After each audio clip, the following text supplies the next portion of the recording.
a choice right now, between fear and love. It's just a ride. Out of the dark night of ignorance and into the shining light of truth. Expounding reality. A population of citizens capable of critical thinking. We don't see things as they are, we see them as we are. There's a level of reality where everything dissolves into an ocean of energy. We empower our experience by insisting on our authenticity. That's very profound. Very. Expanding reality. Welcome to Expanding Reality Podcast. I am your host, Brandon Thomas. This week, guys, as far as bangers go, it's one of them. We have on the show today Darcy Weir and Gary King. We're going to talk about Darcy's new movie, Crop Circle Realities. It is incredible. The link below for where you can find all that and his other films will be in the show notes. As far as Gary King goes, he's been studying the crop circle phenomenon for a damn long time and is fascinating. So whatever you think that you know about crop circles, throw it out the window because you don't know anything until you listen to this episode. It is unbelievable. It'll make you feel like a kid again whenever you see these things, and if you've kind of looked at the phenomena and then thought, oh, that's pretty interesting, take a good, hard look at it and how absolutely fascinating and whimsical and magical this phenomena is. Crop circles are incredible. Like I said, they make me feel like a kid every time, but enough of this crap. Let's get to the episode. You guys, this is Darcy Weir and Gary King, Crop Circle Realities. Welcoming to the show, it is returning champion Darcy Weir and a newcomer, Gary King. How are you doing, Gary? I'm very well, thank you. Pleased to be here. Good deal, man. Fascinated by crop circles. I love this. I cannot wait to talk about this. It is one of those things about the phenomena that I think it's a little overlooked, but then when you're reminded of it, you're just like, okay, these are awesome, and I love this topic. So, Darcy, your new movie, tell us a little bit about it, man. So Crop Circle Realities is just a documentary that I released on the 13th of March, and pretty much what I'm trying to do is touch on a few different aspects of the crop circle phenomenon, the reality of crop circles showing up throughout time, throughout history, really around the world, but the most frequency of crop circles has arisen in York, in Wiltshire. the UK, in Yorkshire, yeah. Wiltshire. Wiltshire. My bad. Wiltshire. Scratch it. Wiltshire. No, we're keeping all this, man. This is great. Wiltshire. That was good. And pretty much I wanted to sort of dispel the rumors or the myths that all crop circles were man-made.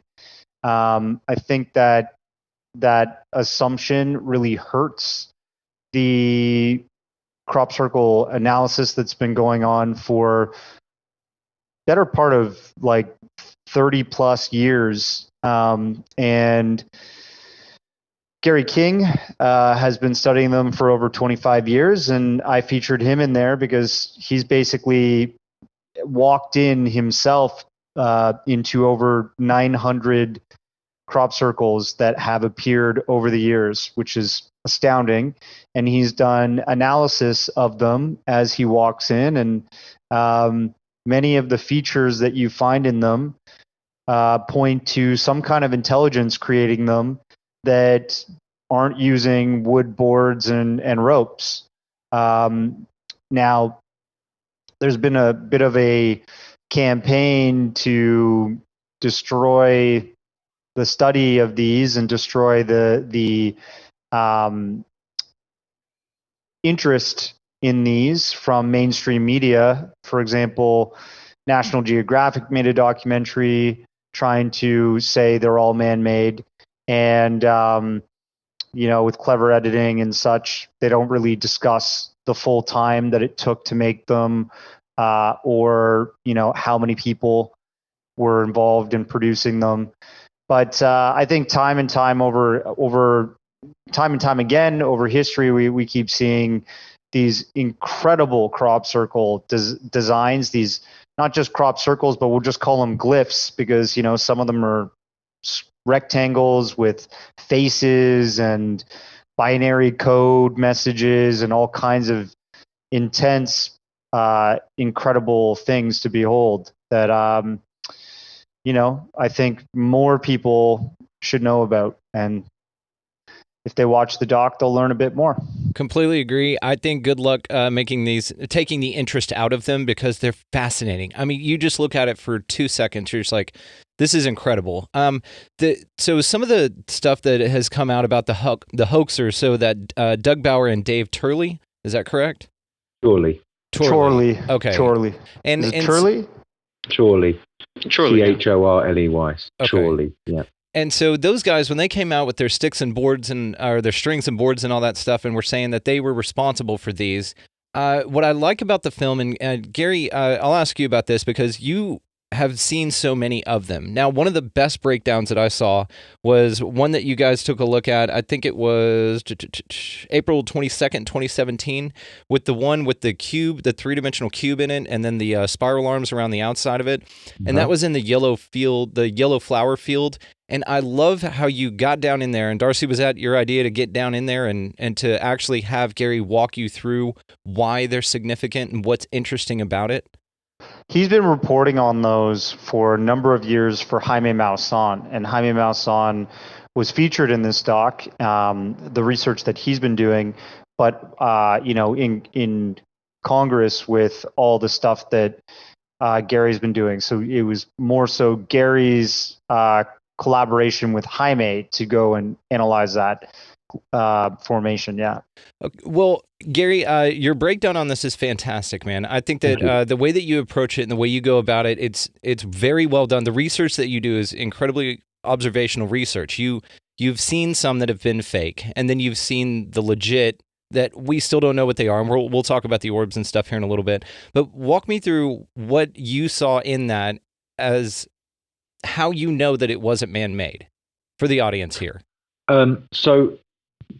Well, the main thing is the broken stems. When boards push down the crop, they break them. They break the crop. And then because they're stepping every sort of 18 inches, they lift their foot and then they step down again, you see a consistent pattern of damage. And the board scrapes up the stems, particularly with canola, with rapeseed, because you've got, it's a bit like celery, really, and it's very brittle. And as the board scrapes up the stem, you'll just see these white scrape marks that are up the stems. So there's a classic. I did an Ancient Aliens show 5 years ago, maybe. They got three guys out, the three experts, the world leading experts of making crop circles. The guys that claim they do all the commissions for TV and stuff like that. John Lundberg and a couple of other guys. And Ancient Aliens said, okay, there was a crop circle in canola at Golden Ball Hill. I think it was about 2002. It was about 90 feet in diameter. It wasn't a very big one. Fairly simple design, just some crescents around the circle. And they said, okay, we want you to recreate that for us. So they said, sure. So they went in the field and they spent about 4 hours and they smashed down the crop. And what's really telling, and any of your viewers can watch this on YouTube, is the after effects. When you go into the one that they made, it just looks trashed. But when we look at the photographs of the original, these little yellow flowers that are on canola are very, very delicate. If you walk into a crop circle that way, you're covered in yellow pollen and the leaves of the petals of the flowers just break off. But when you got into this original circle at Golden Ball Hill, it was just a sea of yellow, and not one petal was out of damage, out of place. It was just all laid over, no scraping to the stems of the crop and so on. And so, we've consistently asked these guys, well, look, when you make these demonstrations for the television, why is it that we see this trashed crop, and yet the ones that you claim you make in the mornings have no damage whatsoever? Why don't you make one? The same in the dark with no lights and don't cause any damage, and they never do. Yeah. No, and it's fascinating too. And like I said, your observations on it are great. And anybody who's looked into it knows the node extensions and the bendovers. But the way that you put it with the how you were able to kind of delineate between real and fake, and by real I mean authentically not something that can be explained. Yeah. Mm-hmm. And the way that you point that out, that if it was boards and stuff, because you've been in so many of them, and then even down to the feathering and the way that it lays down. Again, in this movie, Darcy, you guys nailed it on this, man. It's one of the most interesting, if not the most interesting crop circle documentary I've ever seen. So, again, great work, guys. And Jaime Maussan, I love his proclamation in there that he will give $100,000 to anybody who can recreate one in the dark, not trashed, and nobody's taken him up on that yet, have they? You want to take a crack at it, Brendan? I do not, actually. Come on, man. You and I, let's get over there and try it out. Let's do it, man. Let's figure it out. We'll split it, all right? It's been done. I mean, it was done in 1990. You know, there was a competition in 1990, and 10 teams came out, and they spent 10 hours making these very small crop circles, and it was so obvious back then, you know, 30 years ago, that these people weren't able to make crop circles in the same way that we find them in the morning. But that's something that's so great about it is that they attempt to recreate these. Yeah, I can do that. Yeah, we printed out this thing. I've worked it out in my mom's backyard, and we're just going to go over here and do it. And then they cock it, man. They can't do it at all, and it's brilliant. So let me ask you this then. I think just one thing to add on there. So you kind of said like with the geometric shape that was in that canola field, right? I think a couple extra elements to that make it less credible that it was made by people is that, first of all, Gary found that on a hill.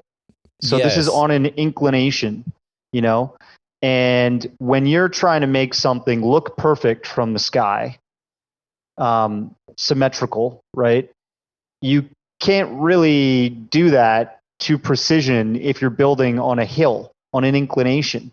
And whoever, the intelligence that created this, you know, made it like that, and it just looks perfect, even though it's on this massive inclination. Some of the flowers are laying right down, some of them are kind of propped up a little bit, and that effect allowed the design to look symmetrical. So it's like, no one comes forward to claim we did it, you know? That's the other thing. There's so many of these crop circles that pop up and no one's claiming it. And we discuss in the documentary that most of the crop is not dead, and because it's not broken, it still thrives, it still grows. Yes. And it just really, it boggles the mind how whoever's created this knows not to do too much harm to the crop.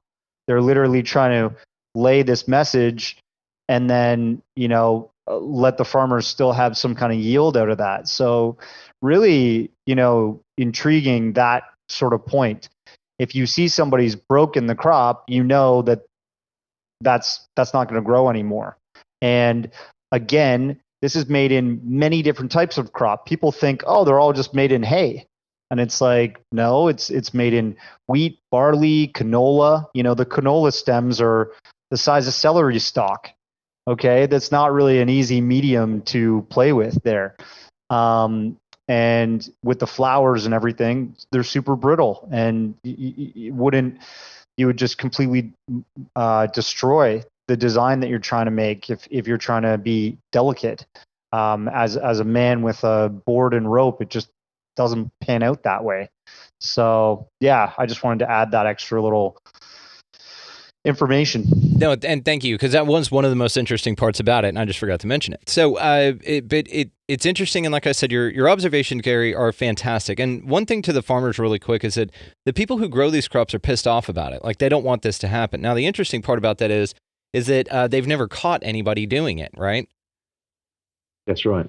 So what's up with that? I mean, and it seems to be that the most damage that's done, even with a careful tenderfoot like you've got, Gary, is us going out there to check these things out. It's like they would pop up and be fine, like Darcy said. Yeah, that's what gets the farmers goat more, is the visitors afterwards, after the effect, because there's a lot of people who turn up who come from cities and so on, have never really had much experience of navigating their way around farmland, and they jump over fences and break them, and they walk through the standing crop and damage that, and some of them smoke inside and leave trash and Coke cans and stuff, which gets caught up in the harvester.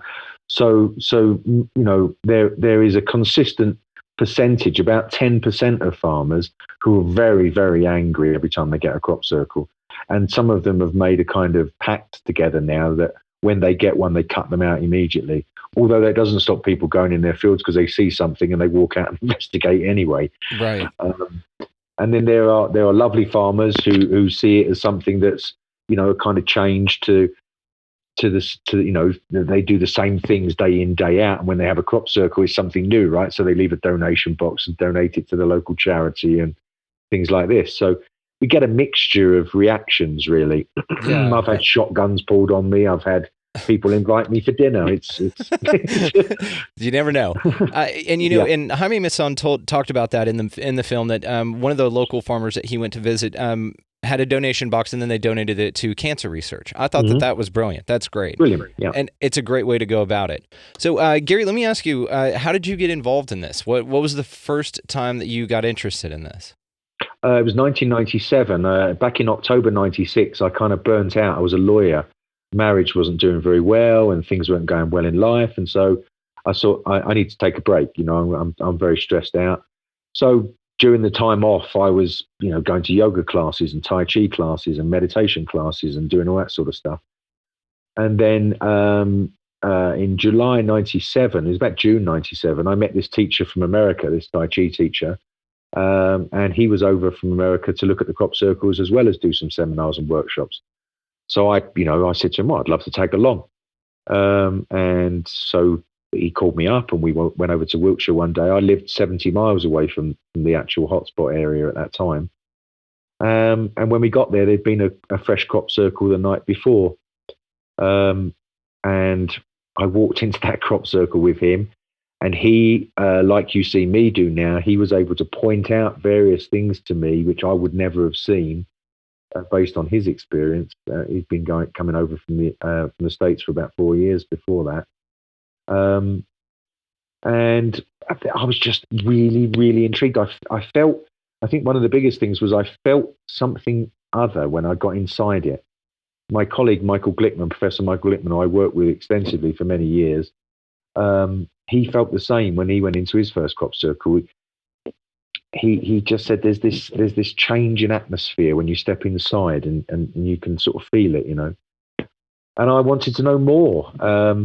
And I was lucky that this guy was quite a smart guy, and he said, if there's a lot of controversy, a lot of people in the groups are kind of fighting and arguing with each other. So he recommended that I didn't join any research groups at that time. He said, study the geometry. There's a couple of guys that have done some really good work, and he mentioned their names, John Michel and John Martineau and Michael Glickman. He said, study their work and come and visit the crop circles every year. Give it 10 years, and then you'll have your feet on the ground with what's going on. And so that's what I did. Interesting. Very cool. And you were just hooked from the first one. I really was. Yeah. I often say I went into that crop circle and never left.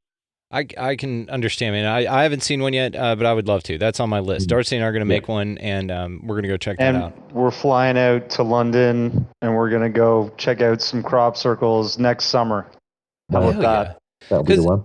I want to ask how frequently they pop up, and I want to get to the feelings aspect of it later, because that is an interesting part of the phenomena. So what about the August 11th, 96, Oliver Castle, UK? So that's a pretty interesting one, because that's where the orbs. So walk us through that, if you don't mind, sir. Sure.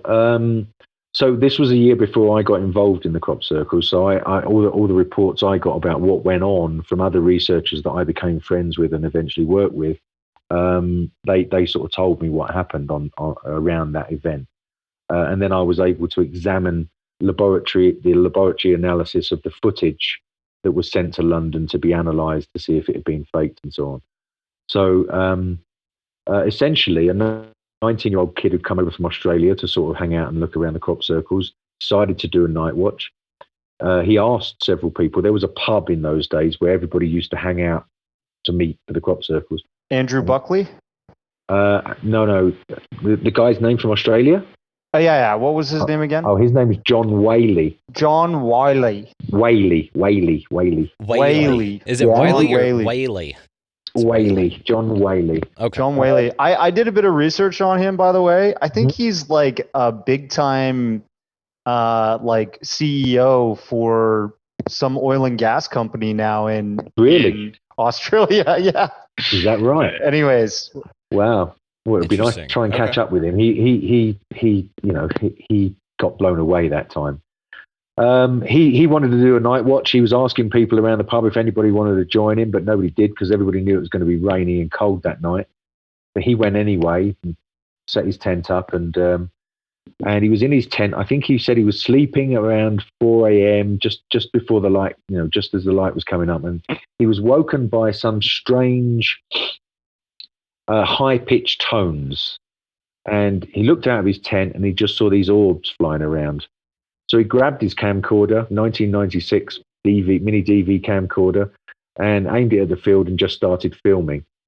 And he filmed for about 15 minutes. There was actually originally more than 15 minutes of footage of these orbs flying around the field. He didn't actually see the crop circle go down himself. And then he got himself together. It was very early. He knew that the pub wouldn't open until 10 o'clock, and he was there scratching at the door at 10 o'clock waiting to try and catch any researchers and show them what he'd found. And I spoke firsthand to people who were there, namely Polly Carson. She's one of the farmers' wives, and a researcher called Francine Blake. She was there, and a man called Peter Sorensen. And they all watched the video. Then they put it up on the TV screen in the pub, and everybody watched it. And that's when they saw the crop circle go down. Damn, that's cool. Now, Peter Sorensen said to this young lad, "Oh, let me have the video. I got video editing skills and one thing and another, and give me the tape, and I'll sort it all out, and get it presentable, and we'll do something with it." And then claimed to have lost it, save for the few seconds that you see on the YouTube site now. And Peter Sorensen, to be honest, I always thought he was a bit fishy. Yeah.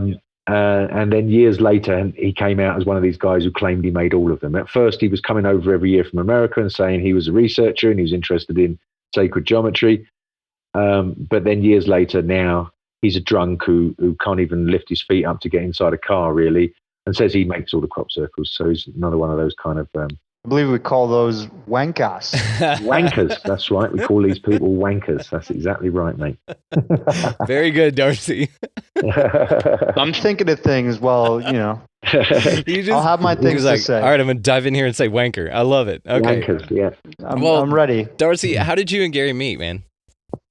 Gary, I've been following for a long time. He had no idea that he actually had this rabid Canadian fan that was following his every move behind the scenes. But actually, Jaime Maussan and I had agreed to work on a few documentaries together. And I said, look, I'm going to do like 2 more. And, one's going to be on crop circles and the other one's going to be on volcanoes. And, you've probably already seen the volcano one, but this crop circle one was one that I always wanted to do. And getting to work with Gary after I had worked on it with Jaime's son is actually the best treat of all, because now, we get to talk more in depth about the research he's been doing over the years. I get to learn more about him, and hopefully in the future we can do some more stuff together. I think he's really brilliant, and just a fountain of knowledge for this phenomenon. So the Oliver Castle event had the orbs in it, and that's what he was filming originally. And then they saw the crop circle afterwards. So let's talk about the orbs real quick. So the orbs are fascinating, and I love the part. I'd never seen the video about the Niagara Falls orb that was in there, and how when it went underwater and then back out, it left a splash going in and a splash coming out.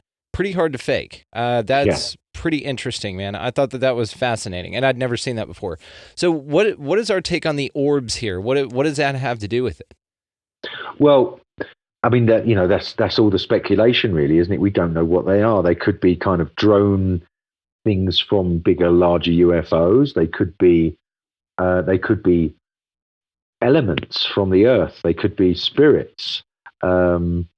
It's really difficult to say what it is. Yeah. But what we do know is that these things have been seen many, many times around Wiltshire. They've been seen many times and filmed around crop circles, flying through crop circles, and then on this occasion making one. So they are connected to some kind of higher intelligence that breaks the laws of physics as we know them when they do things like this. We did a night watch in 2008. Because of what happened to me, we'll come on to 777. I had a big experience in 77 on the 7th of July 2007. As a result of that, I was contacted by hundreds of people saying, "Are you going to do a night watch on the 8th of the 8th of the 8th?" So we did. We arranged. Jaime was there. He flew over from Mexico, and we had like 200 people go up on the hill. And this huge 8 crop circle came in the morning. Is that the one with all the circles? Yeah. They're where they are 20% larger than the other ones? Yeah, that's right, featured in the film? Damn, that's cool. Right. So on that night, the guy that had been the cameraman with us on 777 came again, and he was shooting across Eastfield and across to Milk Hill, where the formation actually came, just below Milk Hill, which is just across the road from where we were. And he filmed this ball of light come out of the ground, this orb, move off towards the Vale of Pewsey. 2 military helicopters came into the frame, and then this thing just vanished off into the distance in a microsecond. So it came up from the ground. Came out of the ground. Yeah. Just if it sort of materialized out of the ground. So yeah, which does, I mean, you wouldn't think that it would be coming from a UFO. I mean, and we don't know. And then just kind of hide in the grass for a little bit and then come up and then do its thing. But they are associated with the crop circle phenomena. So definitely. In my mind, whenever I see something like that, and I had the thought whenever I was watching the film, is that they're almost like, I want to say like paranormal 3D printers almost, because they kind of lay these glyphs and they kind of do their thing, and it seems very intelligent, definitely like you said, but almost like they're programmed, because sometimes there's several of them that are working in tandem together. They do this amazing stuff. They don't actually fly down into the crop. They seem to be able to, they manifest underneath them, but some energy or something is happening. And so I just had the thought of like 3D printer, where they're just 3D printing these.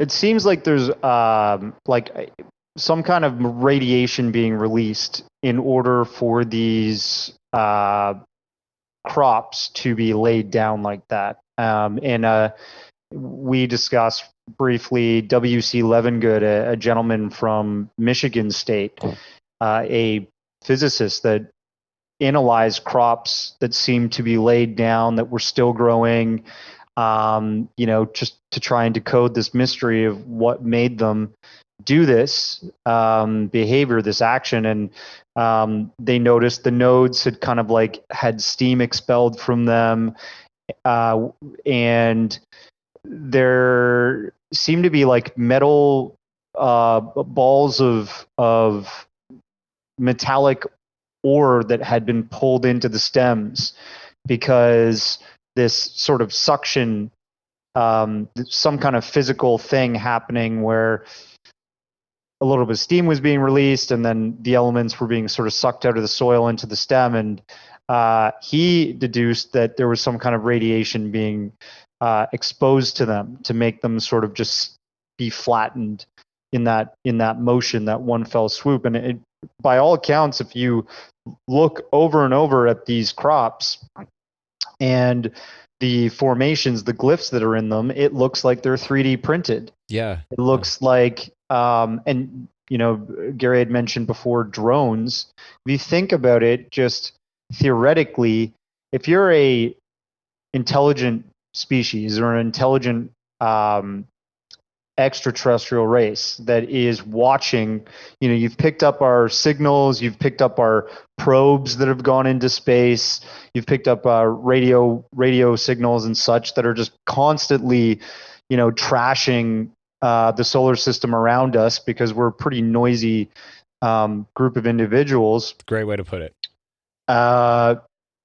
They're probably tuning in to planet Earth, and if they can't travel here physically themselves due to some kind of physics limitations, maybe they're sending drones. I mean, we have sophisticated drones that we see video through and can shoot rockets through and, do all kinds of war games type stuff with. But who knows? Maybe these guys have technologically evolved to such an extent that they can send these sort of energetic probes to use our own atmosphere or use our own planet's physics to create these glyphs and then take off. Yeah.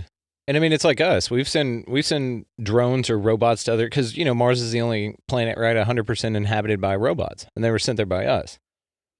Sure. Yeah, I think it's interesting, of course. I mean, because the phenomena is fantastic. I mean, if you just see these things, it makes you like a kid. You just want to find out what the hell's going on with this, just because it's so magical, right? And even back to like the mowing devil in the early 1678 in England, whenever they had the mowing devil. Well, we didn't have people out there doing that kind of stuff, allegedly, right? They just showed the hell up. And was that sighting, do you guys know, associated with any orb or lighting or anything like that? Yeah, there was light seen that night. Yeah, they thought that. I think the report mentions like they thought there was fire or fireballs or something like that. But yeah, there were definitely lights seen. I'm not sure if it was orbs. But... And of course, in the 1600s, that's how you describe it, right? It's like fire, because you don't have a technological reference point to describe it as headlights or something like that. Yeah. So we've talked about the Niagara Falls one. So let's do real versus fake here. So I'm interested in... again, so we know that the people that go out to do this, that claim that they're doing all of them, they're easily recognized as not being the actual phenomena. Now, one of the more interesting parts about it, and Gary, I wanted to ask you about, when your breakdown on this is fantastic, because your observations, your research is great. Whenever you were talking about the feathering and how it was laying down, and I saw you picking up crops and showing how it worked, and then even at the 90-degree angle part of it, tell us what you observed about that. Well, that was something Michael Glickman, my colleague, used to point out, was like, if you take a piece of cardboard and try to cut out an internal rectangle, the scissors or the knife will always go over a little bit. Yeah. Do you know what I mean? Yeah. It's really difficult actually to cut out. You've got to have a special press for, these sort of special tools. So when you see this on a 180-foot crop circle where you see a perfect internal rectangle and some of the crop is just feathering into the standing crop a little so that the rest of it can go off at a right angle, it's actually really, really, really difficult to do. And this is one of the profound things about crop circles, is that on the face of it, they look very simple, but they're not really simple. Like people go out and make sand circles and stuff like that and go, oh, well, it's a different medium, right? It's nice and flat. You scrape it. If you make a mistake, you can rub it out and do it again. And you can't do that with crop. Once it's laid down, it's laid down. It's an excellent point. It's a one shot. It's a one-shot deal, and when you're on uneven ground, which most of it is, there's these guys when they pick their fields to do their demonstrations or whatever, they always pick very flat fields. And often in my lectures, to me, it's a whole process really with going through the frustration of the man-made scenario, because most of the guys, when you get to know the guys that claim they make them, there's only a handful of them. They're really, really aggressive and really, really not very nice people. They seem to spend most of their time online. And if anybody steps forward and says, oh, I had this experience, or I went to this crop circle and blah, blah, blah, they're on them to tell them that, oh, we made that. And, don't be stupid. But they say they make them to fool people. But then they want to come out and kind of make people look like fools when they say there's something else. it's a strange psychology. Yeah, it's like a perception management thing, where they talk about how people have infiltrated the UFO community and they make up all these crazy stories, so then people start to follow that. But of course, it's ridiculous and wild, right?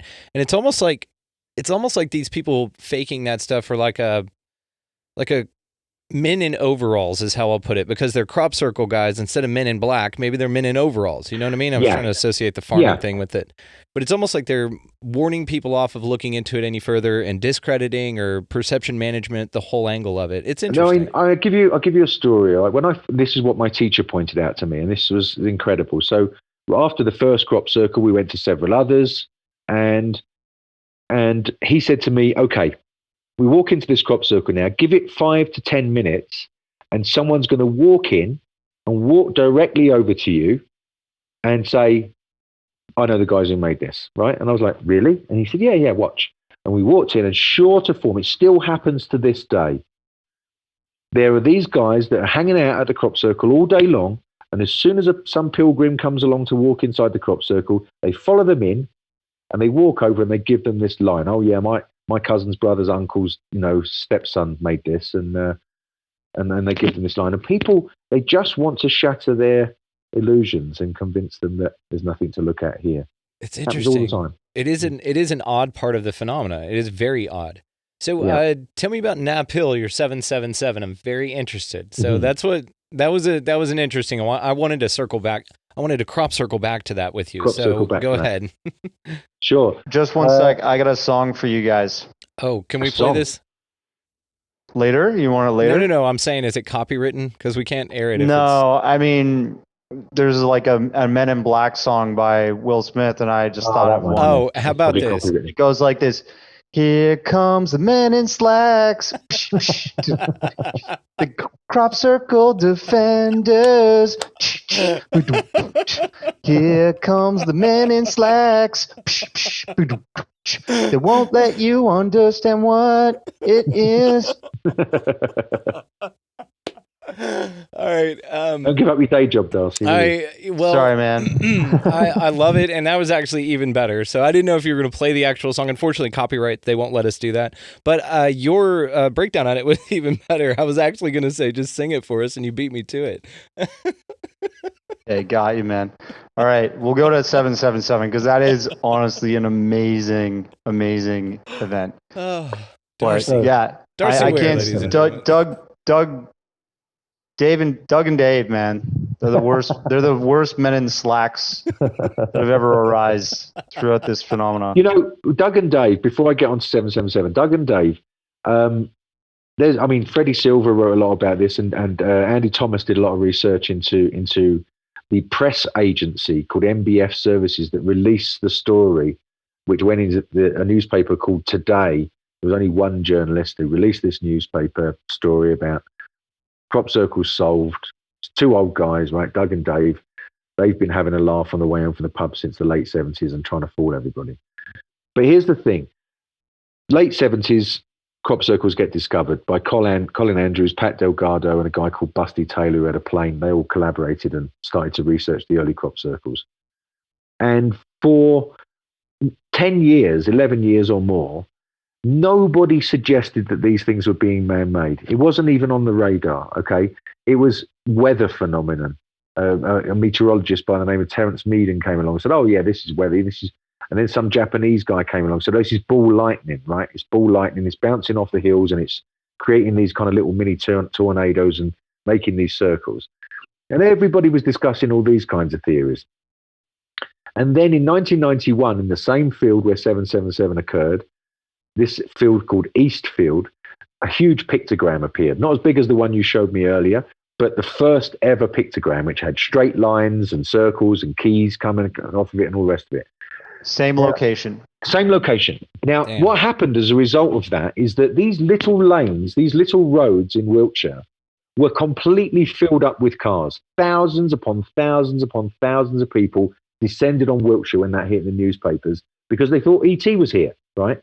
And everybody wanted to get a look at it. And I've got a wonderful photograph of this lane that goes up the middle of, there's Eastfield to the right and Milk Hill to the left, and there's this road that goes up, And it is just car after car after car with people standing on their roofs trying to look down into the field. The police were just coming along giving out tickets to people who couldn't move, right? The tractors couldn't move. Nobody in the farm area could do their work. Ice cream vans turned up. T-shirt vendors turned up. It became a circus, okay, after that. The following year, Doug and Dave. And that news article and that TV interview got more airtime than I Love Lucy. And it went around the world and it told everybody there's nothing to see here. Don't bother about it. And that was the beginning of the whole hoax campaign. And then, the acolytes came along, Team Satan, they called themselves, to make, saying that they made the crop circles and all of this sort of stuff. Well, they got some explaining to do. Those men in slacks. Men in slacks. Well, I mean, Doug and Dave, right? We questioned. There was a meeting with a guy called Julian Richardson who claimed he made crop circles, and he had to be helped with what pi r squared meant and radius. How does somebody create geometrical crop circles and not know what pi r squared is? I'm pretty sure Doug and Dave have like grade 5 level math skills as well. Yeah. They're like pie. Yeah. I had some cherry pie the other day. It's Australian. That's Australian. That's Australian, right, Gary? Oh, shit. What do the men in slack sound like?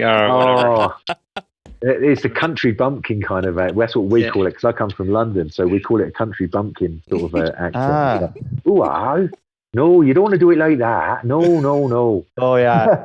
That kind of. Yeah. I was out there trying to draw a pie in the field. I was. That's it. You got it. And I drew a cherry pie. I'm pretty sure. But I dropped out of school after 5. My dad made me work on the farm. He did. What it sounds like is a country bumpkin English guy trying to do a Canadian accent. It's so funny how it's reversed. Actually, that was my best Chinese. Oh, okay. Yeah. I thought you were going to jump in when the Japanese guy was talking about the orbs, and thought it was, what did he call them? Balls of light? The Japanese guy you were talking about? Balls of light, yeah. Balls of lightning. Ball lightning. Ball lightning. All right. Anyway, okay. 777. So 777. Yes, sir. Please. Thank you. So I'd been at crop circles for 10 years. It was the 10th anniversary. And my teacher had said, keep your head down for 10 years. Don't get involved. There's a couple of guys that I had met during those 10 years. One of them was a Professor Nicholas Colostrum, who'd written a book called Crop Circles, The Hidden Form. And as a maths historian, I met him at a festival and we got chatting. We never met in a crop circle, but soon became apparent that we were both into it. And he was able to analyze the mathematical intellectual profile of the people that make the crop circles, and was able to say, okay, when you look at this one, this is university degree level, and this one's way above PhD level, and these ones have never been solved. These mathematical problems have never been solved in history before. That's interesting. So, he was a good ally. He's still a dear friend. But other than that, I'd kept my head down for 10 years, and I'd gone back to university in Cardiff to do a linguistics degree, a language of communication, because I wanted to understand more about symbols and semiotics and how we make meaning of things, right? So I was partway through that, and it was the summer break, so I took my trailer down to Wiltshire to spend the summer, 6 to 8 weeks, bouncing in and out of crop circles. And I got up every morning after breakfast, went to the crop circle cafe, had groovy conversations with all sorts of weird and wonderful people, and decided that because 777, that I was going to do a night watch. I wasn't a big fan of night watches. I preferred going to sleep in bed, to be honest, rather than sitting on a cold hill. But I thought, there was something. I got to do it. So my girlfriend joined me, and we went up onto Knapp Hill, which overlooks Eastfield. And when we got there, we met up with a guy who had a load of cameras set up. I'd met him coincidentally earlier in the day. And he was there. He had cameras, 2 cameras attached to the front of his van, which were recording to videotape. He had an image enhancing sort of scanner that he had up on top of the hill, and a stills camera that he was taking long exposures with. And we sat down, poured a flask of coffee, and chatted. And he's been recording since 11 p.m. And in the height of British summertime, it's still light at 11 p.m. So you can see that there were no crop circles in that field at that time. So it was about 1:30. He did a scan over the field with the image enhancer, and we couldn't see anything. And then about 3:20, there was just this enormous flash of light, just one flash of light. It wasn't a stormy evening; it was overcast, windy, and fairly cold. And that was it. There was this flash of light. We chatted about it for a few minutes, and wondered what it was. Then about 15, 20 minutes after that, he decided to do another scan of the field. And when he opened the viewfinder of the camera that he had there, he immediately started shouting to us to get out of our sleeping bags and have a look at what he'd seen. And we did. And when we looked through the viewfinder, he was just panning across the field, and there was just these rows of circles. But we couldn't see it at that point with our eyes. It was still too dark. But we could see it through this viewfinder. So we waited 15 or 20 minutes for the light to begin to come up, and my girlfriend and I walked down the hill and got into a car and drove round to the bottom end of the field and walked in. And we were just like ants, really. We walked into this enormous formation, which was 1,033 feet long. It consisted of 150 individual circles of varying sizes. It went up one hill and down another one, and up another hill and down the other side. Excuse me. Every footstep we took was kind of like static electricity. Every step we took crackled. We could feel this static electricity, which was kind of borne out later with analysis, because we sent crops off to Levengood for analysis and found that the crop had been hit by plasma, which, I don't know if you know, it's up at about 80,000 feet in the atmosphere. It's considered to be the fourth state of matter, because the electrons are so highly charged that they strip away from the proton in the middle, and they just kind of dance around. And so that's why when we stepped onto the crop, we were earthing it in a sense, and the electrons were jumping back. It's a bit like the physics experiment you do in school with the furry thing where you rub it and then you touch somebody and you get a shock. Yeah. So you guys were grounding the crop as you were walking across. We were grounding it as we walked across it, which gave us an enormous headache for a week. I can imagine, Yeah. And that was it, really. And then I became, in the public eye, because media and various other things, we made a little movie about it, and people wanted to interview us and stuff. Obviously, the people who claim they made them step forward and said that we were just idiots and that they made it in front of us in the dark and we didn't see them, and men in all slacks, that kind of stuff. Yeah. They did it in, so so I tried to keep it simple. It's like, it's less than 5 hours if you do the numbers. But let's round it up to 5 hours, because at 4 o'clock we saw it through the camera at about 20 to 4. But so we round it up to 4 o'clock. 5 hours is 300 minutes. There were 150 circles in that formation. That means that these people had to come in the dark, without us seeing or hearing them, without the cameras, which were very light sensitive, detecting them, that were recording the whole night. And they had to make one circle every 2 minutes, and then leave the field before any cameras pick them up. It's just ridiculous. It's ridiculous. Yeah. Ridiculous. No cars, no car tracks, all that type of stuff. You get the normal stuff where there's a guy who was parked in the little car park at the end of the field who said, I saw some guys coming out about 11 o'clock. No, you didn't. Or running into the field at about 11 o'clock. He's a man in slacks. He's a man in slacks, for sure. Yeah, absolutely. Yeah, so you get this kind of evidence. And it's amazing how many people go, oh, that's it, case solved. Some guys saw some people running the field. And case closed. Who's playing footy? Who's playing football?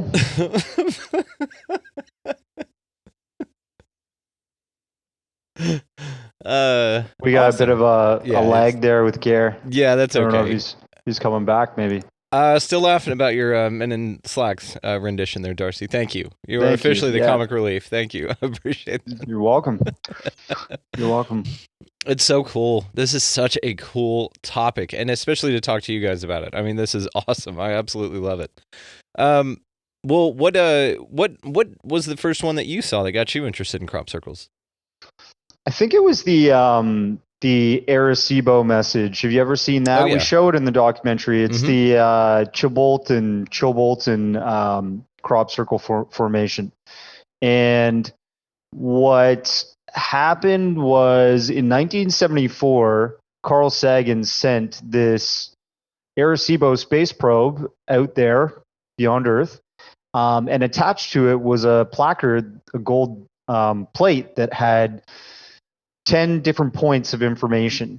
It had the solar system we were in, where our planet was, that we inhabited, Earth, which is the third rock from the sun.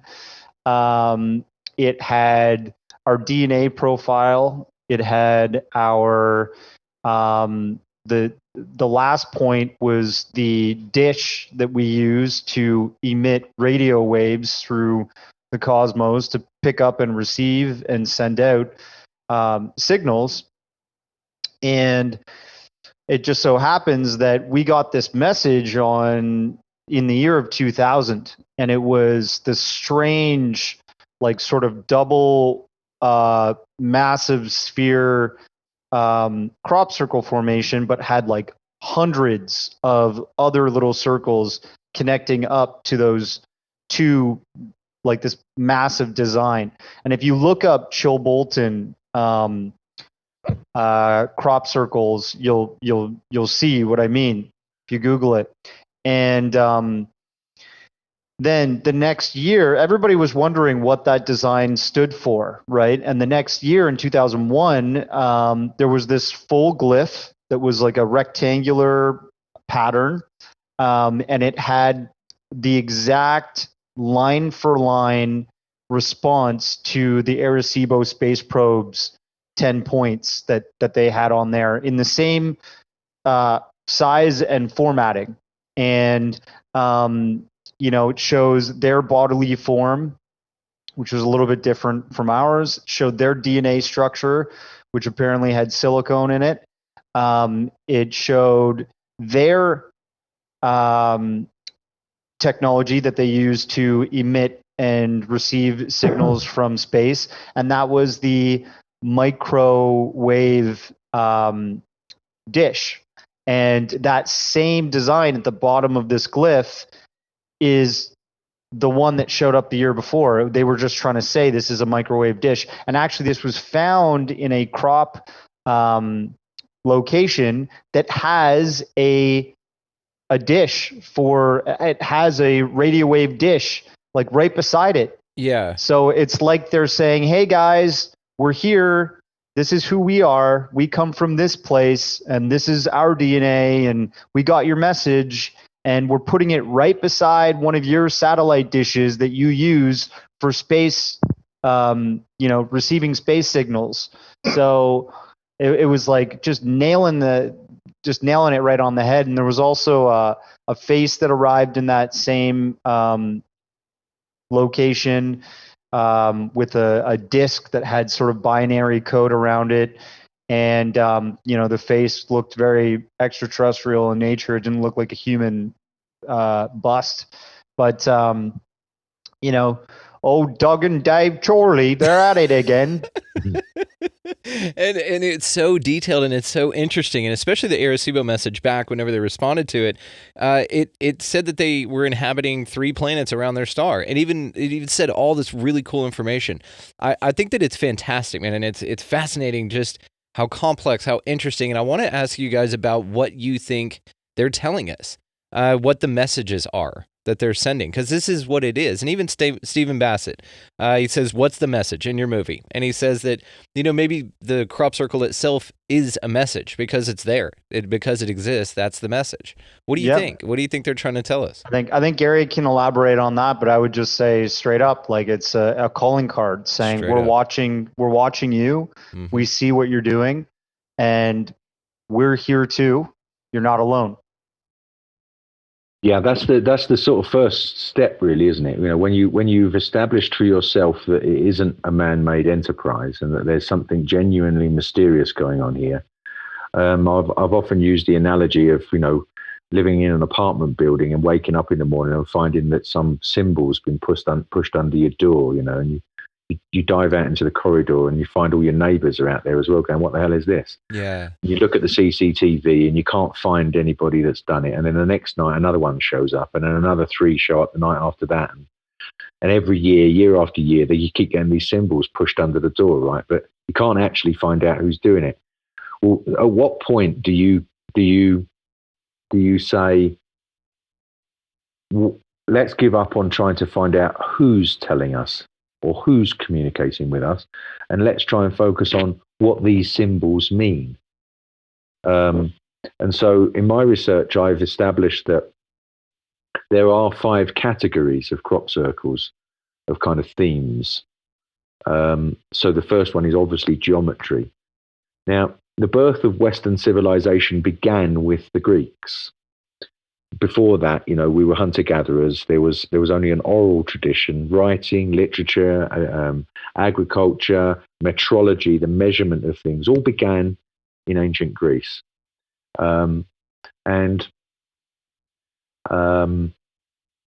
Plato, Pythagoras, Archimedes, all these people all used geometry as a tool for the pursuit of truth. They were philosophers. There were multidisciplinary lessons that they kind of engaged in those days. It wasn't like we have now with these different separate classes. Everything kind of was seen how in a way where you establish the connections between cosmology and philosophy, and the ultimate aim was to ask, why are we here? Why are humans here? What's the point of us? What's the point of life? What's our role here on Earth? Is the world random accident, and we just happen to be, the beneficiaries of an accidental sequence of events that have thrown various molecules together and given us the 4 elements, nitrogen, hydrogen, carbon, and oxygen to have physical form and for material reality to emerge. But then consciousness, this metaphysical side to ourselves, is still a mystery. There's half the world that believe it's generated in the brain, and half the world that believes that the brain's a receiver for a larger consciousness that we're a part of. And so the Greeks used geometry as a tool because geometry is number. And number is a very mysterious thing. We overlook it, but everybody hates maths. As soon as you mention number to everybody, including myself, you go, oh God, how much change do you get from the shop when you go and buy 4 oranges, and all this sort of stuff is what we learned in school. But number is the first step on the way to geometry, and geometry is number in space. So a triangle is 3 in space, a square is 4 in space. There's a way of visualizing the dynamics of number. And we only think of number these days in terms of quantity, but number also has a quality. There's a 3-ness to things. You need a minimum of 3 legs to make a tripod. You need a minimum of 3 to stand a stool on the ground, right? To get stability. You need a minimum of 3 to enclose an area. The dynamic of 2 is this, this duality that's in the yin yang and so on. So there's principles that the Greeks explored with geometry that we've largely forgotten. And it was all connected to what is our role here on Earth, and is there an intelligent design to the universe? That's number 1. Number 2 is religious or philosophical symbols. So we see the yin yang, we see the tree of life and the Kabbalah, we see the Christ cross, we see the wings of Horus, and so on. So to my mind, it's almost like we're being reminded of the symbols that we as a human race have created along the way whilst trying to scratch our heads and figure out what all this is about, what life is about. Number 3 is animals and insects. So we see birds, we've seen a dog crop circle, we've seen butterflies, dragonflies, ants, spiders, jellyfish, myriad of different animals that are in the natural world. And we can speculate about what that means. We all know, there's no big secret that we're kind of destroying the world at the moment. And pesticides in farming are one of the things that cause all sorts of problems for the animal and insect life. So in some way, not just specifically to pesticides, but in some way, our attention is being drawn toward the natural world with those kinds of crop circles. And you almost think of the Nazca lines when you think of animals being seen like that. And Right. if those were created by people, or maybe that was part of this phenomena as well. Well, yeah, I mean, the mystery of that is that we don't know how those people would have got above those glyphs to see them. Right. And it was coming to my mind because there was an exact replica of the hummingbird as a crop circle. That's Really? Actually one, yeah. That was in 2008 or 9. There was a perfect hummingbird that's replicated from the Nazca lines. So some connection there, possibly. And then what about the ancient world connection? I mean, you've spoken about like Greece and stuff, but what about the Stonehenge and Let me just finish up on the categories. Astronomy is the fourth category. So we see a lot of planets, solar systems, concentric circles showing us where the locations of the planets are on a particular day. And the fifth and final category is completely abstract. We just don't know what they mean. They're just beautiful, sometimes symmetrical, sometimes asymmetrical designs that at the moment we have no idea what they are. But yes, as Darcy just pointed out, one of the reasons I believe that Wiltshire is the hotspot is farming began in that county. That's the first area, the Salisbury Plain, that got cleared. The Salisbury Cathedral contains the Magna Carta. It's a very historical place. But originally, this was the first area where the British Isles started to move from hunter-gatherers to farmers, to be growing crops and raising animals. And so there's again another reflection for us there when we went through a transition.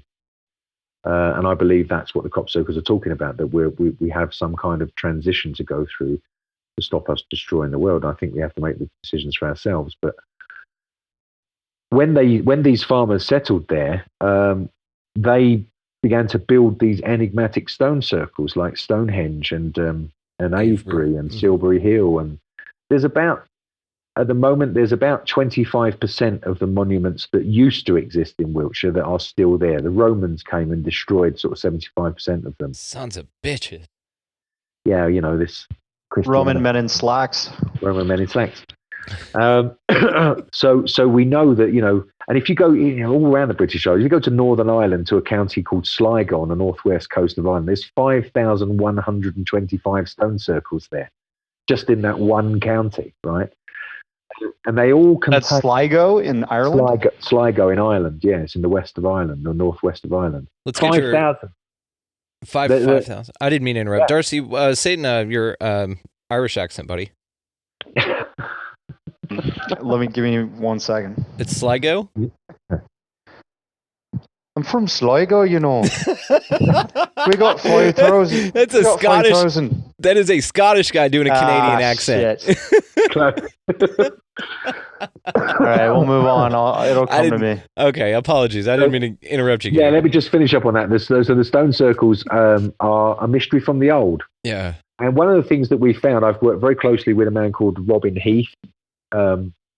He was a sort of student, an acolyte of a man called Professor Alexander Thom, who was the first surveyor or engineer to go out and measure the stone circles.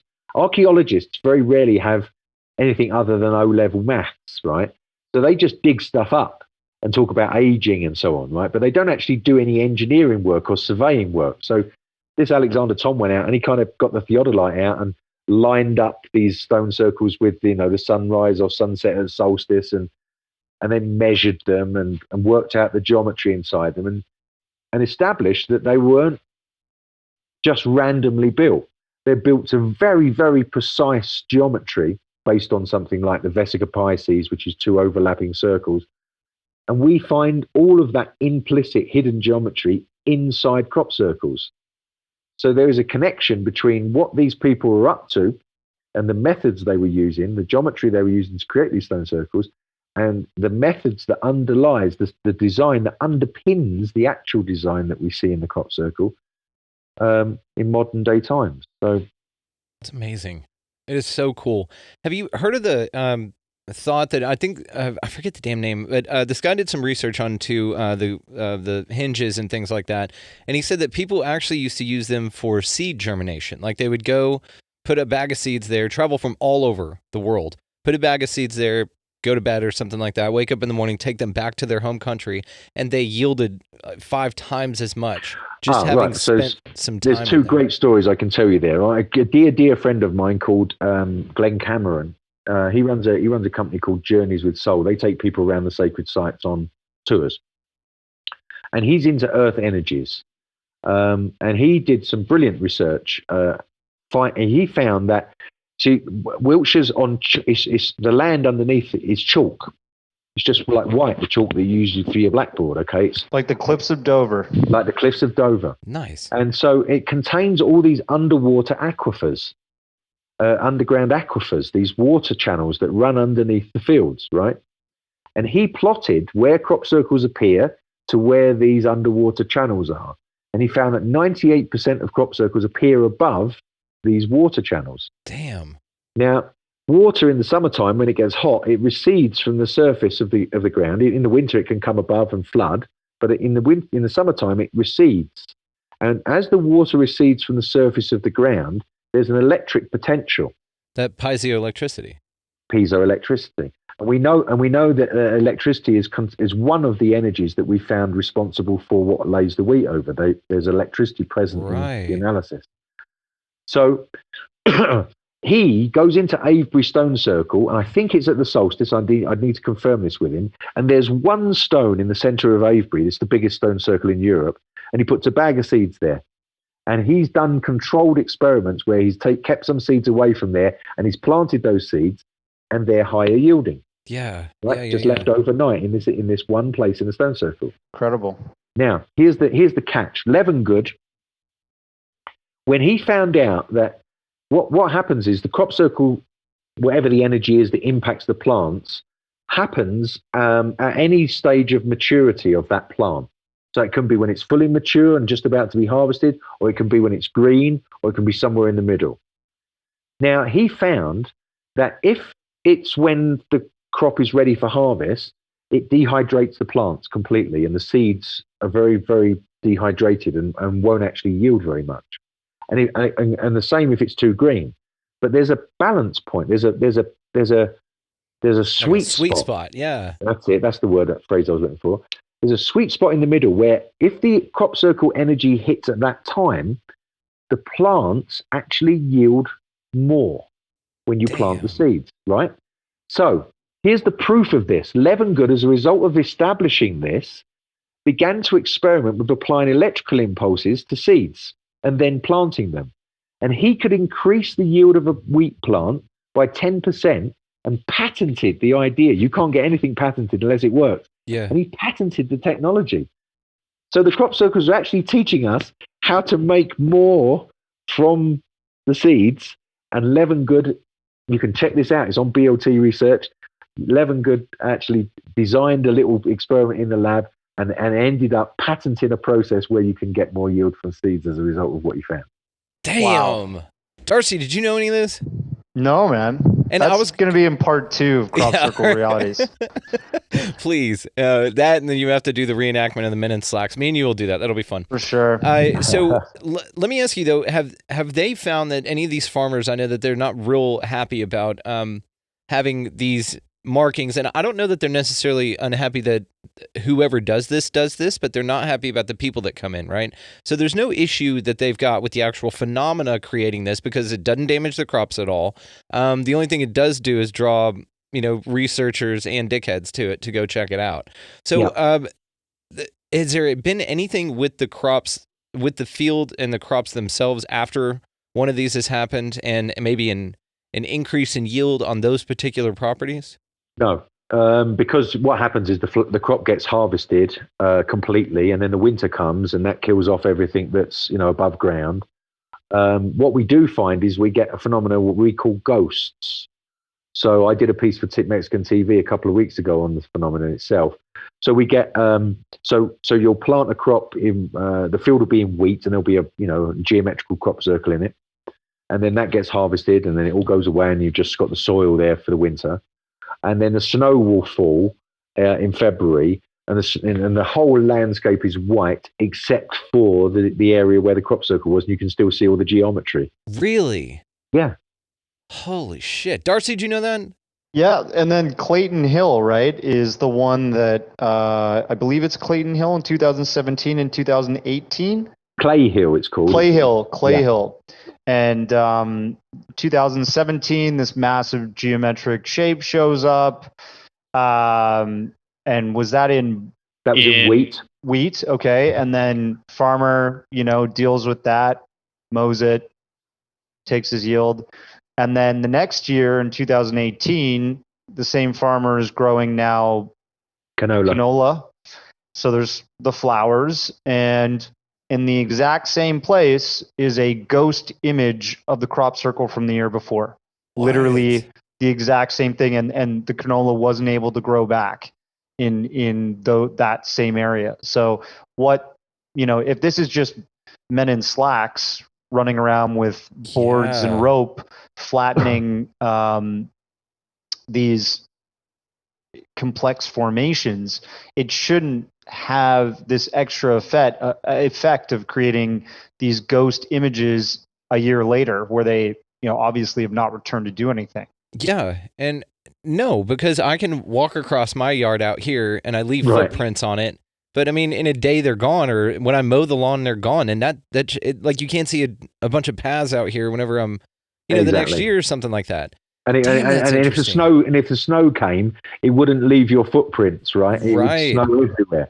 So see, and that's fascinating though. So the snow will fall everywhere, but not in that particular part. Yeah, so you'll be able to see it again. I've got photographs. I use them in my presentations. There was a big formation of a molecule, what looked like a molecule last year in Patney, just near Devizes. And a colleague of mine, Nick Ball, who's an excellent aerial photographer, went and took a photograph of it in February. I think it was January or February. And there's the field. There's all the landscape in white. And this whole area of the molecule is green. The grass is grown, right? and the snow's not melted there. I mean, this is such a cool thing to talk about, guys. I love this. So thank you again, guys, for being on and doing this. I mean, so let me ask you this then, because I know 2008 had the most, right? It was a flap of them. It just had a ton, just sequential, and they kept getting more and more and more complex, and even with the pigeon formation. And then they didn't finish with that one though, so they came back the next night and added a bunch to it. These types of things are fascinating. So I want to talk to you guys about the 2008 as well as what's going on with something else, but I won't forget about it. So just one more thing on this ghost deal. How long do they last? Do they only last from, like, is it a year to the day? Does it keep coming back every winter if it snows? No, it will last several years. And like the 888 formation, for example, I've got a wonderful picture from 2009 where you can see a new crop circle, and next to that, a perfect shadow underneath the crop of the 8. Damn. This is just incredible. I love this stuff. Lots of them. You see ghosts all the time. We call them ghosts, phantasms. I think they're phantasmas, they call them here in Spain. But they're fantastic, whatever they are. I wanted to ask too, because it seems like what I was going to say it seems like that there's like the blades that were around. I have this in my notes here. There was so like in damn it. Okay, it appears to where that the crop circles are kind of mimicking what they're around, right? So you'll see a mimic of a antenna next to an antenna, and a mimic of blades next to a windmill, and those are fascinating. How that happens. So what do you think's going on with that? Do you think that's just something saying that we recognize your technology, or? Yeah, not sure. I mean, there was there in Oxford. It would have been 2008 or 2009. There's 3 or 4 windmills, electric turbines. And there was a crop circle that was put underneath it, which looked like a series of cogs or gears. Yeah. Which, people speculated, are they trying to teach us some sort of new gearing mechanism for technology for, spinning these, or? Yeah. Are we still on? Yeah. We are. Yeah. It seems like that big circle, and then there were 2 next to it, but they kind of connect on the side. That's it. So it does look like that, and it's right underneath the big windmills there. Yeah. So maybe they're like, "Hey, dickheads, you guys can do it better. Here's how you actually do it." Or just drawing our attention to sustainable energy and that kind of thing. Come and behold windmill technology. You've had it for hundreds of years, but you're still burning shit. Yes. Yeah, maybe they're just pointing that sort of irony out to us. Could be. Okay. Simple messages go far, So we won't go over the 2008 flap of England because it's covered so well in your movie. I think that we'll just let that go. So we've talked about the information. Now, another part that was interesting in your movie, guys, is the in Mexico, November 2011, the meteorite looking crop circle, right? It looks like a meteorite coming and hitting Earth. And then it was 13 or 14 months later that it happened in Russia. And Jaime Maussan in your movie talks about this. I mean, it's almost like it was a message. Which lends more to the idea that it's intergalactic, right? Or that one in particular could be from an entity that's intergalactic or something like that. Because if they, shag ass, 13 or 14 months out and they can see this thing, they can see the trajectory and they have enough sense to know that it's going to be impacting our planet or interacting with our planet at that point, maybe that's something that's a message that they set, Darce, what do you think? For sure. I mean, like, if we're being watched at one point in time, I'll take video for example. When you're creating a documentary or creating a film of any kind, you're editing, right? And back in the day, when you were editing, you had like tapes and you had these decks and you had like all these controls, and it was a linear editing technique, a linear editing process, meaning you could go forward, you could go backwards, but you had to edit in this one single line. And now video editing is non-linear, meaning you can jump from one point in time to this other point in the timeline. You can flip things around. You can, basically you can see the whole timeline right before you. And people in astrophysics and, high concept space research are saying that time may not be linear. You might be able to look at a whole line, a whole timeline. You can zoom out, look at it, and you can see what's happening, and you can zoom in, you can do something here, you can zoom out, and then you can zoom in over here.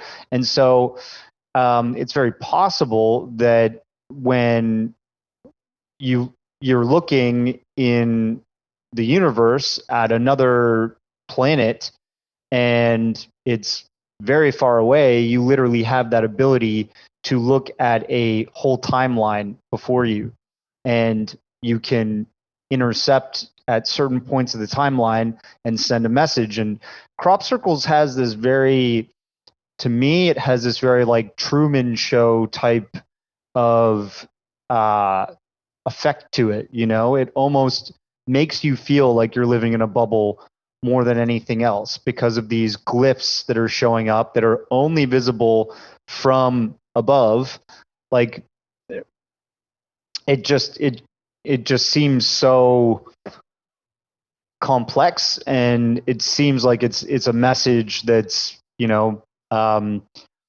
being reflected based on where we are in time right now and where we could go in time. There's many, Jaime even says that if you look at that message with the alien head and the disc in binary code, it said a bunch of things, but one of the things it said was much pain, but there's still time, meaning we're looking at what you're doing in your timeline, and you're going to go through a lot more pain. You're going to go through a lot more problems. Probably the whole world's going to get shut down by some massive pandemic. But there's still time, and you still got lots more. So get your acts together, because you could have a bright future, that could be part of this story, in my opinion. And, speaking of pandemic, we even showed the crop circle that showed up last year in 2020 of a COVID-19 formation. Yeah. And Gary actually has been doing some work recently to investigate that crop circle.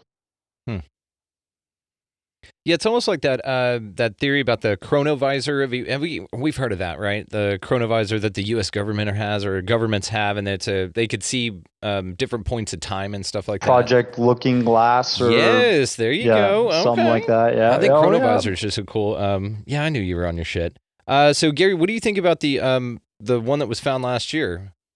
The coronavirus? Yeah. It's very interesting. I did a bit of work on this, and I produced a piece for Mexican TV. A retired psychology professor by the name of Jerry Croft did most of the work on this. he wrote a book which you can download on Kindle. He looked at it and he thought, okay, there are 9, looks like a virus. There are 3 large circles in the center and 3 smaller ones. And then outside of that, there are these 3 little kind of protrusions. And then you've got 9, what look like 9 spike proteins. But one of them is much, much bigger than all the others. And it has 8 tufts of crop in the end of it. So are we talking about spike protein 8? So he consulted some epidemiologists and geneticists and so on, and found out that spike protein 8 specifically gears our immune system to fight the virus. It's the one protein which is connected to us and our immune system in terms of activating our immune system to fight off the virus. So I tried to do some research to find out if the vaccines that have been connected are in any way connected to spike protein 8, but was unsuccessful, because when you get down the road of like, how do these vaccines get made, you're talking about proprietary knowledge. So at the moment, I'm not able to establish if the vaccines are connected in any way to this spike protein 8. But the crop circle in its own right seems to be giving us a clue, or giving us a hint, knowing we're in the middle of a pandemic, that there's a part of this virus that is actually helpful and beneficial to humanity if you can find out more about it. Huh. That's interesting. Spike protein 8 is copyright, patented information owned by GlaxoSmith, and it's on a need-to-know basis by the lab men in black. The lab men in black. Darcy, on the fly. I love this. Okay, so let me ask you this, and it was just a thought that I had whenever I was watching y'all's movie. And, why crops? Like, why not like rocks or something? If they've got this fantastical technology that can do these fantastical, amazing images into crops, not damage the crops, which may be the answer, right? They want to do it in something that it won't damage, it's not permanent, and it's something that they can send a message, but it's wiped away real quick, like an ocean watching a message in sand off of the beach, right? But if they were to come down, or if whatever this phenomena is, and stack some crazy rocks in one of these formations, right? That would be amazing. That would be outstanding. And maybe they just haven't left a message important enough to say, all right, guys, we're going to keep this one here with you for a while until you figure it out. I'm going to make a couple points about this real quick. Go. Just a couple. Please. So, to me, using the medium of crops in this area that's been around, and like Gary had said before, we've had mankind modernizing and farming and advancing and connecting to the planet, and being philosophical in this area for thousands of years. And I tend to think that these crop circles keep showing up en masse in the Wiltshire area because it's a continuity of messaging. If you're going to message somebody on WhatsApp and then mid-conversation switch to Facebook Messenger, and then you're on Instagram Messenger, and then you're over in text message, wait a sec, I'm going to send them an email, you're probably going to annoy, confuse, and completely lose the message to the person you're trying to connect with. This makes sense. And you and I were doing this for a while. We do it all the time. We were messaging on two different accounts on Instagram, and I was like, is this it's my personal Brandon, or am I being hoaxed here? It's the show and then my personal. And what's funny is we just kept doing it. And I told my wife a while back, I was like, Darcy and I are having a conversation on 2 different on 2 different profiles, and she was laughing, and then you brought it up. You said, "Are we doing this on 2 different things?" I'm like, stick to one can we stream. Just do one stream? Yeah. Anyway, just a little sidebar, but I like the idea. The continuity of messaging makes total sense. Just keep it in the same place, and it also brings more credibility to this messaging because you keep saying, "Hey guys, we're here." And we're not going to stop. We're going to keep coming back year after year, spring, summer, and we're going to show our messages. And it's up to you to decipher them, and it's up to you to decide what you want to do with that information. And on top of that, incredibly peaceful messaging. This is not like landing coordinates like they allude to in M. Night Shyamalan's Signs. These are not like sort of war game sort of glyphs. They're just messages that are peaceful and give you some kind of hope and give you some kind of awe and inspiration. So I like that about the crop circles, and that's what I think they're there for, and I think that they'll just keep coming back. Yeah, they're almost like intergalactic emojis, Yeah. Huh. They're fun. 3D printed emojis, Yeah. right? And then, Gary, your take. Well, crops are. There was another thing I came in my head and left a minute ago. I'll come on with this one first. So crops, they are the basis of humanity's wealth. This is how we started to take over land and grow stuff, and then when we developed the ability to be able to grow more than we needed, create a surplus, then we had some people that were more wealthy than others, and this went on for many years. Oh, I just remembered the thing I wanted to say earlier. So you can still find buildings in England called the Corn Exchange. These things were exchanged. It was the basis of currency. Corn and the seeds. And also, when you go back to ancient Babylonia and look at their measurement systems, their metrology, they were based on a wheat seed and a number of wheat seeds put together.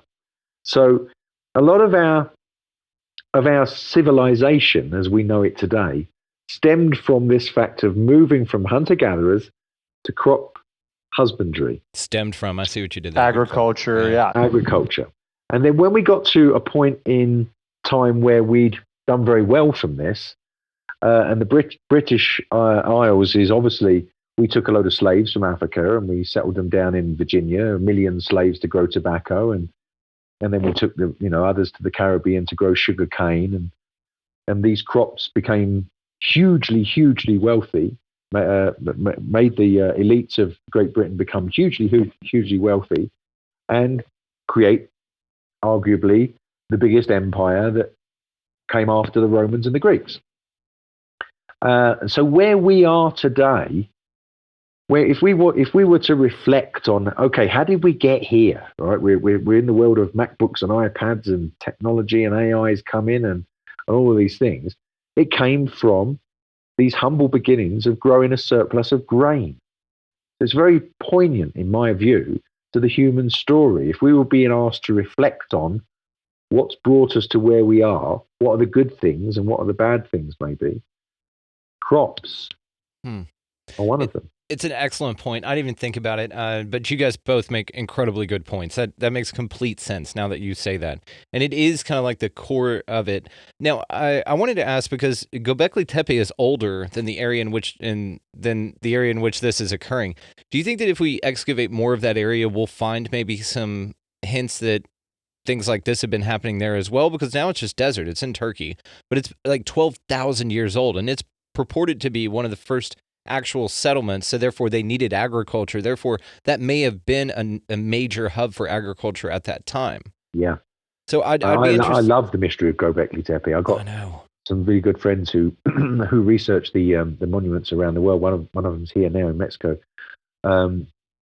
What's interesting to me about Göbekli Tepe is the scale of it, because we're completely mystified with how they built one of these circles, then filled it all in, then built another one on the top, then filled it all in, and built another one on top of a hill.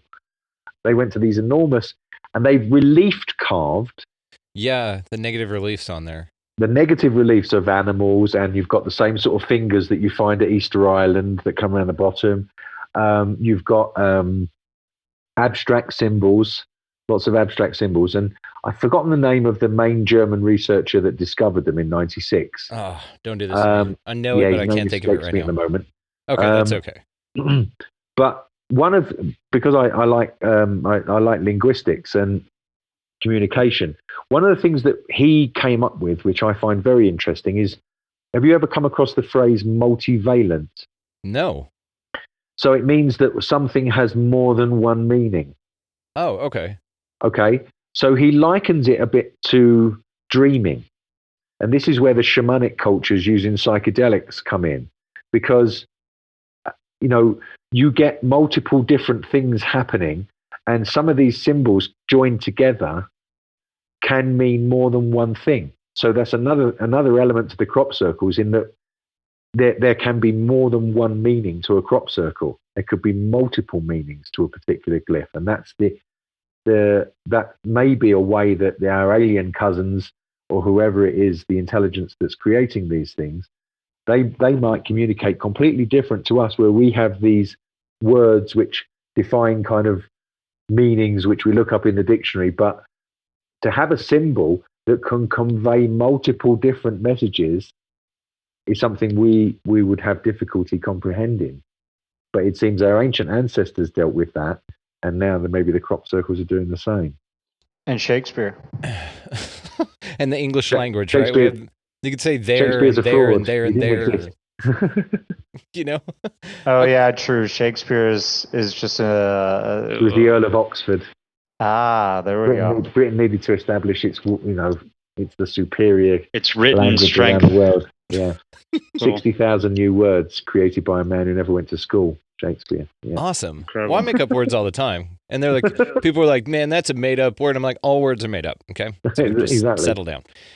So I wanted to ask, have you ever come across a case or any reports that somebody has been in a field, like standing in a field, when a crop circle appeared all around them?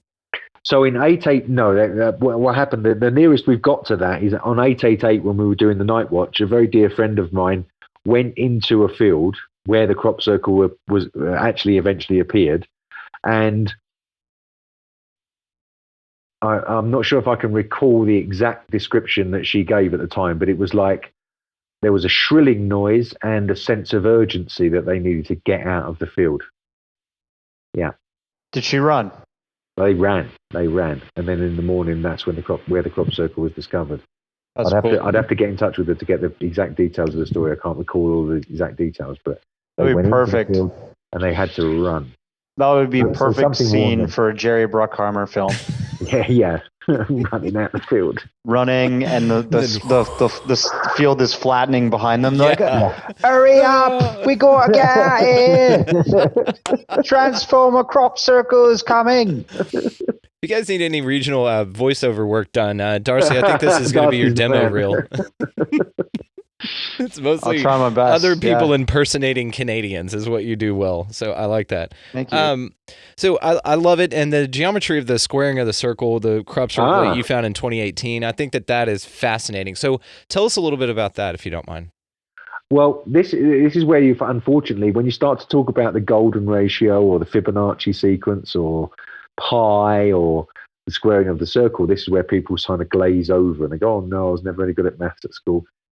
And you need to kind of like Doug and Dave get away from that. Yeah, they those guys would have never. But squaring of the circle is probably the most prolific message which has been hidden inside crop circles that we've ever experienced. There are probably crop circles which we haven't found hidden symbols in yet, but the squaring of the circle is definitely one of them. My dear friend Michael Glickman in 1999 discovered, you know, the quintuplet circles where you get like a circle in the middle and then you get 4 circles on the outside that people thought were spaceships landing when they were original. So we call those quintuplets. And they vary, but there are some consistencies. So you might get concentric circles running around them or through them. But you'll always have the mother circle, the one in the middle, will always be bigger than the 4 daughter circles that are on the outside. And there was one came in 1999 where the mother circle, instead of being sort of separate from the daughter circles, it ran through them. And Michael decided to join up the centers of the daughter circles with straight lines and then measure the square that gave him against this mother circle that was underneath. And he found it squared the circle, which means a square is rational. If you have one side is 1 foot, then it's 1 by 1 by 1. But a circumference, a diameter of a circle is one side of a square. It's what one side would be. And then if you measure the relationship between that one and the circumference, it won't be 3 to 1. It won't be 3.5 to 1. It's 3.1459264, blah, blah, blah, blah, Yeah, on and on and on. Yeah. So we have a relationship. A circle is a very profound symbol because it contains a relationship between something which is finite and something which is infinite. And that's the ultimate mystery of humanity, right? We wonder, do we have an eternal spirit? Gary King going deep. Damn. Deep shit. See? That's some deep shit, man. I love it. So the squaring of the circle is the uniting of heaven and earth. We know that there are opposite forces that are in play here on earth, okay? And when two opposing forces of equal strength, let's say, meet, they resolve in spirals. That's what happens, right? We see it with water. You know, you push water together, it will resolve into a spiral. So one of the mysteries of the creation of material reality, the reality that we live in and are having a conversation in, is how is it so finely tuned to create life? If you go back to the Big Bang, you see, and you change one of the parameters, like the speed of light or the constant of gravity, just by a fraction of a percent, and then model the explosion, the Big Bang, you'll have a universe that flies apart too quick, or you won't get enough chemical elements to contain the life brew. It just doesn't work, right? But the Big Bang, the mystery of the Big Bang is that everything was right when it exploded, and it seems like it had an intention to create life right from before it began, for all the parameters to be in place. So a square and a circle are the opposites, aren't they? They're these two things which shouldn't go together. And when you add up, you know, the chances of life, of us being here having this conversation, it's the same as going into a scrap metal yard and putting a bomb in there and blowing the bomb up. And when you clear away the dust and the rubble, you've thrown together a Boeing 747 and you get inside and switch it on and fly off. That's the chances of us being here. But here we are.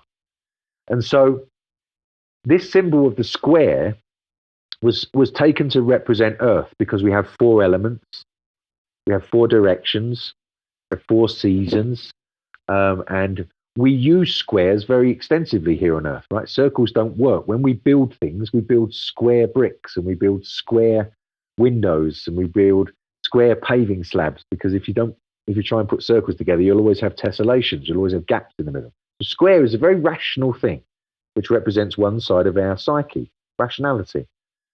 The other side, circularity, is associated with the heavens, because the ancient people used to watch the planets go around us in the sky and come back in a full circle after 365 days. We calculate our calendars and everything where the beginning is the end. Yeah? Where's the beginning and where's the end? So the circle is taken to mean heaven and the square is taken to mean earth. If you could make a square and a circle be the same size or the same perimeter and circumference, so it's the same surface area or the same perimeter and circumference, you're said to be uniting heaven and earth. Now, Plato, Pythagoras, Aristotle, every one of these philosophers tried to create a perfect squared circle and never ever did it. Okay?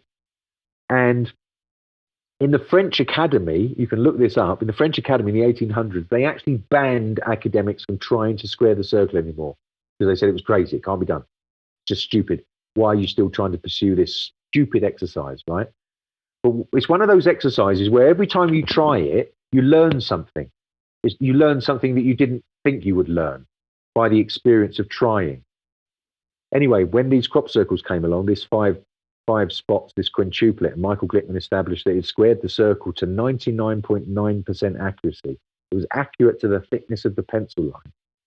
Then a man called Alan Brown looked back over 25 years of quintuplets that we've been having as crop circles and found that they all gave us new methods to back engineer squared circles with the addition of the 5-pointed star as the mediator. So you've got heaven and earth and man, 5-pointed star, as the mediator that squares the circle that unites heaven and earth. That's a seriously powerful message, brother. That's incredible. Mind blown, Gary. Damn. I mean, even Da Vinci worked on this with his man, and the Vitruvian Man. The Vitruvian exactly. Man. That's right. Yeah, I mean, it's exactly. fascinating. And then even then though, there was ancient man that could do this. Who was it? Graham Hancock was talking about in his America Before book, how in the Amazon they were clearing stuff out and they found these mounds, right? These hinges that had squared circles in them. But it's an ancient thing. And then somewhere along the lines, and we don't have time to unpack ancient cultures, but I'd love to have you back on if you're interested in that. Sure. Like ancient advanced civilizations and stuff like that. But it does seem to be there's an ancient knowledge that we have lost, and that it's something these guys knew so intimately. Yep. Exactly. Stonehenge squares the circle. Stonehenge, I've got a perfect animation that I use in my presentations where if you draw a square around and a circle around it, Stonehenge perfectly squares the circle. So our ancient ancestors knew this stuff, and it was very, very important to them, and we've forgotten it. Yeah. Okay, we're gonna pause it there then, and we're gonna come back on that another time though. Guys, I can't thank you enough, man. This has been so cool. I think we're gonna shut it down here, but like I said, let's do this again soon, man. Darcy, you down? Yeah, for sure. Okay. All right, cool. Gary, dude, thank you guys so much, man. If you want, just hang on 1 second. I'll let both of you kind of tell everybody where they can find you and the movie, and then we'll chat for a minute just after we wrap here. So don't hang up yet. So, Darcy, you're up. Okay. If people want to check out my other films, connect on some of the things I've created before this film or this film itself, just go to my website, occultjourneys.com. I've got the trailers up there, the film posters, and they can read a little bit about the film that they might see. If they click on the poster, it goes right through to a website that they can stream it, watch it. And I'm just Darcy Weir on Facebook and Instagram, and if you want to connect, feel free to. Awesome. And I will link all that in the show notes as well. So, Gary, where can we find you, buddy? I run a simple Facebook page called Against the Grain. Anybody can join. We encourage all sorts of discussion as long as everything's respectful. You can talk about crop circles in any way you want. If you want to discuss man-made and all the rest of it, you can, as long as you do it in a civil way. I regularly post things that I produce for television or animations of analysis that I've done for particular crop circles. Photographs, I've taken lots of photographs over the years, aerial photographs, I post those. So yeah, that's where you can get hold of me. So cool. But we can still on that page call the people who fake this stuff wankers, right? Oh, absolutely. Okay, cool. Yeah, as long as you do it respectfully. Yeah. Bloody wankers, right? Yeah. Yep. Gentlemen, I cannot thank you enough for your time. This has been such a cool episode. This is a banger, man. Great job, gentlemen. That was so cool.